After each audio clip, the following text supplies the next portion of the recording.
आपने किया? देखो, अब जैसे मेरी मेंटालिटी है, मेरी अलग मेंटालिटी है काफी आज की जनरेशन से। वो कहीं रलती मिलती भी नहीं है, कहीं इतनी सी भी नहीं है, क्योंकि बच्चे समझते हैं कि पढ़ाई एक बोझ है,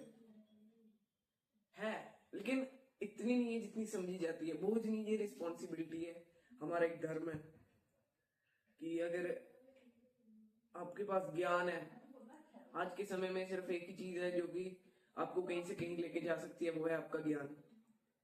ज्ञान आपको जितने ज्यादा नॉलेज होगी, आप उतनी ज्यादा अपर पोजीशंस पे आप नौकरी ले सकते हैं। और नौकरी लेना ये इसका वो नहीं है कि आप ज्ञान इसलिए ले रहे हो, ज्ञान आप सेल्फ इम्प्रूवमेंट के लिए ले रहे हो। बिल्कुल। एजुकेशन से आपकी खुद की आपकी बुद्धि तेज हो रही है, आपका दिमाग तेज हो रहा है, आपको पता लग रहा है कि आसपास चीजें क्यों हो रही हैं, कैसे हो रही हैं। और मैं लेकिन इस चीज को एकदम अलग नजरिए से सोचता था। देखो, अब ये मेरे को ये मेंटालिटी शायद इमेच्योर हो सकती है कई लोगों के लिए, कई लोगों के लिए ये काफी मैच्योर भी हो सकती है। जब मैं स्टार्टिंग में 10th क्लास में चढ़ा था, मैंने कभी सोचा नहीं था कि मैं इतना पढ़ूंगा। मैं इनफैक्ट कभी इतना पढ़ता ही नहीं था। मैं इन्फ्लुएंसर्स को सुनता था ज्यादातर, जैसे एंड्रू टेट वगैरह, जो कि एजुकेशन को जो है बेकार बोलते हैं। कहते हैं कि ये एक जेल है एक तरह की, बिल्कुल।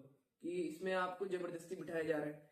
लेकिन फिर स्टार्टिंग के मेरे 4-5 महीने ऐसे ही बर्बाद हो गए, जो कि मेरे को अब तक रिग्रेट होता है कि मेरे वो 5 महीने पता नहीं कहाँ गए। 9th का पूरा मेरा साल भी ऐसे ही चला गया इन्हीं इन्फ्लुएंसर्स में। मैं इनको सुनता रहा, पढ़ा कुछ नहीं। मेरे में इतना पोटेंशियल था अच्छे नंबर लाने का, मेरा पूरा 1.5 साल बर्बाद हुआ है इन इन्फ्लुएंसर्स के चक्कर में।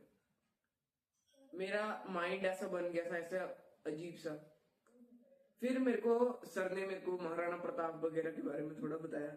फिर मेरे को 2 महीने महाराणा प्रताप की मेंटालिटी से रहा कि कि ये मैं पढ़ रहा हूँ, ये तलवार है, ये वगैरह वगैरह, की मैं सब्जेक्ट्स को डिफरेंट विद्याओं में कन्वर्ट कर दिया था।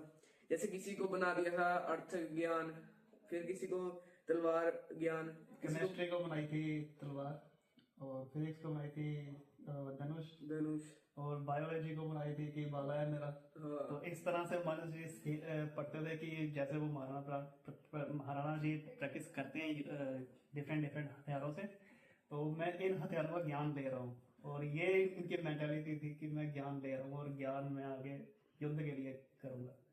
लेकिन फिर 2-3 महीने हुए, मेरा हाफ ईयरली हो गया, मेरा फिर प्री बोर्ड आया। प्री बोर्ड के दौरान मेरे पे इतना प्रेशर हुआ, मैं ये सब भूल गया।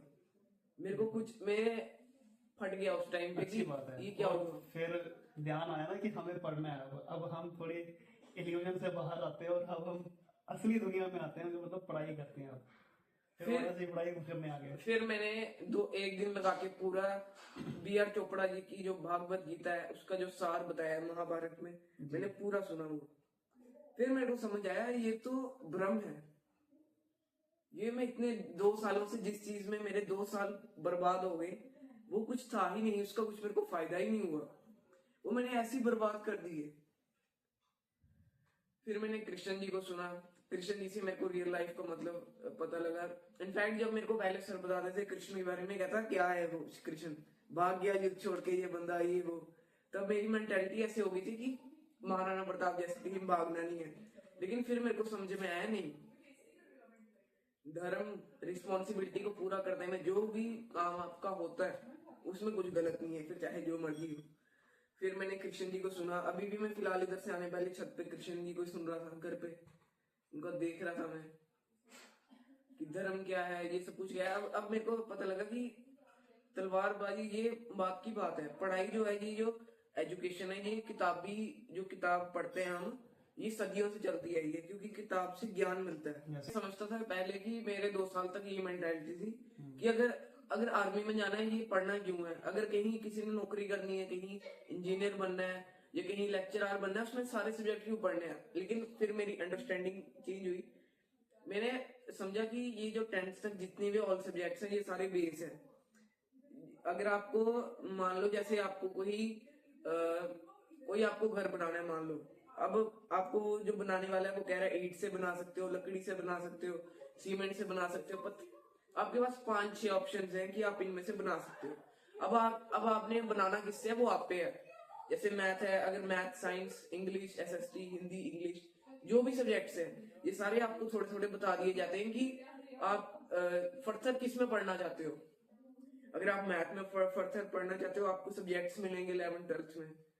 तो वो मैं समझता था कि ये गलत है, लेकिन फिर समझ आया नहीं, ये ठीक है। मानो से ये बताना चाहते हैं कि हमें 10th तक जो पढ़ाई पढ़ाई जाती है वो एक बेस है हमारे आगे फ्यूचर डेवलपमेंट करने के लिए। जैसे अगर किसी को सीए करनी है, कॉमर्स के लिए जाएगा वो। अगर किसी ने साइंस पकड़नी है तो वो नॉन मेडिकल या मेडिकल किस फील्ड में जाएगा।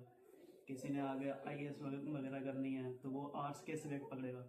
मानो से यहाँ पे शायद ये कहना चाह रहे हैं कि जो पहले अगर आपके बेस कॉन्सेप्ट अच्छे होंगे स्टार्टिंग में, जैसे 9th-10th तक आपके एनसीईआरटी के कंसेप्ट अच्छे हैं, हिस्ट्री ज्योग्राफी वगैरह अच्छी है, और साइंस के कंसेप्ट अच्छे हैं, फिजिक्स मैथ, ये कंसेप्ट अगर आपके स्टार्टिंग में ही अच्छे हो गए तो आप आने वाले टाइम में अच्छा बेहतर परफॉर्म कर पाओगे, चाहे वो इंजीनियरिंग हो, सीए हो, आईएएस आईपीएस हो। अगर आपके बेस कंसेप्ट ही क्लियर नहीं होंगे तो आप शायद आगे फर्दर इन्वॉल्व नहीं हो पाओगे लाइफ में। और वही है ना, हम लोग क्या करते हैं कि सिर्फ पढ़ लेते हैं, है ना, उसको समझते नहीं हैं। आज तक हमने फिजिक्स सिर्फ पढ़ी है, ठीक है। 9th में बंदे आते हैं कि फिजिक्स पढ़ के चले जाते हैं, लेकिन अगर उनको गहराई में पूछो कि फिजिक्स में तुम्हारे अंदर था क्या, तुमने कुछ सीखा, मोशन तक नहीं उनको पता होता है कि हुआ क्या मोशन। खाली ऐसे रट्टा मार दिया होगा लाइन का और वही बता दिया होगा, लेकिन अंदर की समझ नहीं है कि क्या था मोशन। तो वो चीज़ है, अगर गहराई में नहीं जाओगे, इन्वॉल्व नहीं हो रहे हो, तो आपकी लाइफ बेकार है। शायद ये बताना चाह रहे थे। अब एक बात मैं और बताने वाला हूँ, सबसे इम्पोर्टेंट। कभी भी आप किसी इन्फ्लुएंसर को सुनो, वो जिस फील्ड में तुम्हें कह रहा है उसमें कभी नहीं जाओ, उसमें कभी जाने की सोचना भी मत। मैं 2 साल फूक के बैठा हूँ इस चीज पे अपने, मेरे 2 साल पूरे बर्बाद हुए। और ये नहीं कि मैंने स्कूल कर लिया फिर मैं उसमें जा रहा हूँ, नहीं। स्कूल लाइफ में मैंने घुसने की कोशिश की, लेकिन मेरे पूरे 2 साल बर्बाद हो गए। आप किसी बिजनेसमैन का इंटरव्यू सुनो, वो आपको प्रेरित करेगा इंटरव्यू बिजनेस में आओ।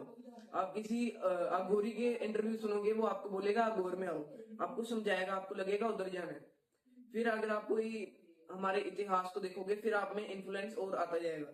लेकिन मेच्योरिटी तब है जब अगर आप सोचो कि आपके गट्स जो कह रहे हैं, जिसमें आपको लगता है आप सक्सेसफुल हो सकते हो, जिसमें आप अच्छी मेहनत कर सकते हो, आप उसी चीज में जाओ। कभी किसी के कहने में उस फील्ड में नहीं घुसो जिसमें तुम नहीं जा सकते। मेरे को मिक्स मार्शल आर्ट्स का भी बड़ा ज्यादा वो हुआ था, लेकिन अब मेरे को समझ आया।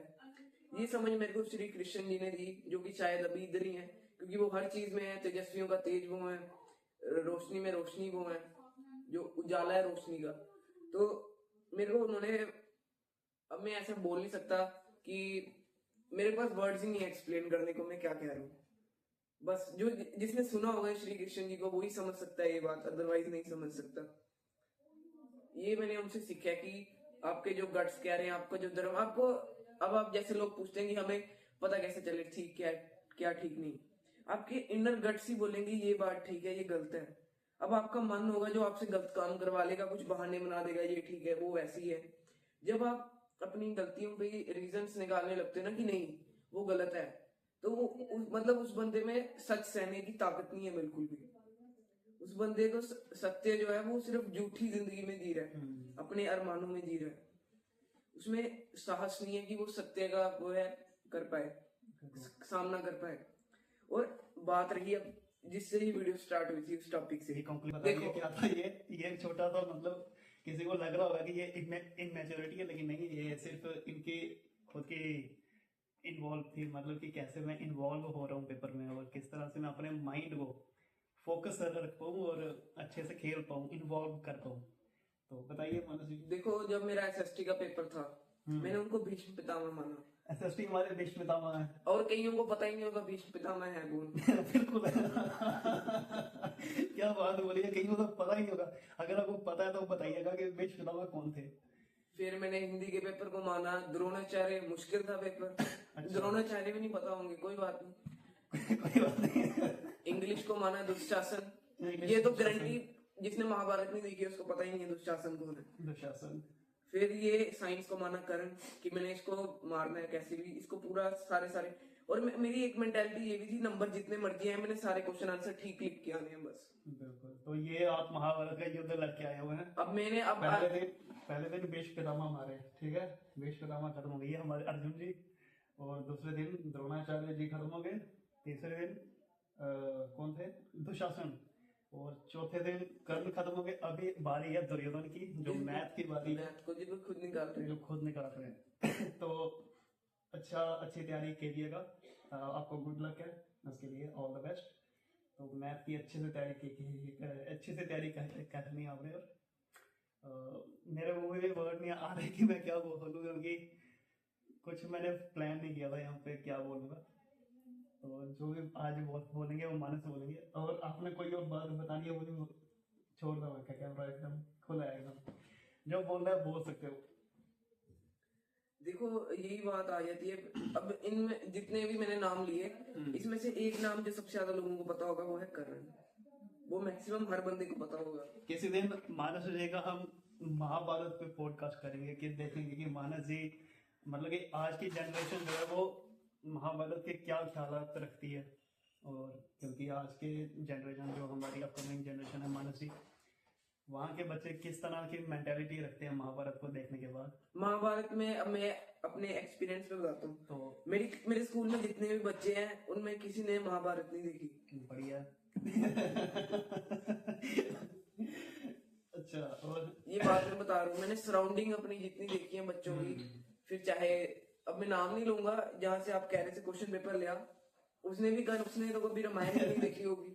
कोई बात नहीं, ऐसे कि किसी को भी ना ये नहीं बोलना चाहिए कि उसने नहीं किया वैसे नहीं किया। हमें अपना सोचना, अपने आप को हमेशा बेहतर बनाने की सोचना चाहिए। ये मैं आपको पहले भी कहता हूँ। लेकिन ठीक है, आज की जनरेशन को महाभारत करनी चाहिए। और लास्ट पॉइंट अगर कोई आप बताना चाहते हो तो आज का टॉपिक इतना ही रखते हैं, क्योंकि ये बहुत लंबा हो गया। नेक्स्ट टाइम आपकी महाभारत पे डिस्कशन लेंगे। तो नेक्स्ट टाइम ही मैं पॉइंट बताऊंगा। नेक्स्ट टाइम बताओगे? हाँ ठीक है फिर, क्योंकि अगर अभी मैं उस पर बात करने बैठ गया ये 1 घंटे का हो जाएगा। 1 घंटे का सच में आधा 1 घंटा। 10 मिनट ऑलरेडी हो गए हैं, जैसे कि आप जानते हो। ठीक है, तो आज के लिए बंद रखते हैं इतना ही। ठीक है। तो मैं भी प्लान करके आऊंगा नेक्स्ट टाइम। ये तो बिना प्लान के, बिना प्लान हो गया, बहुत कुछ हो गया। चलो, बहुत कुछ हो गया।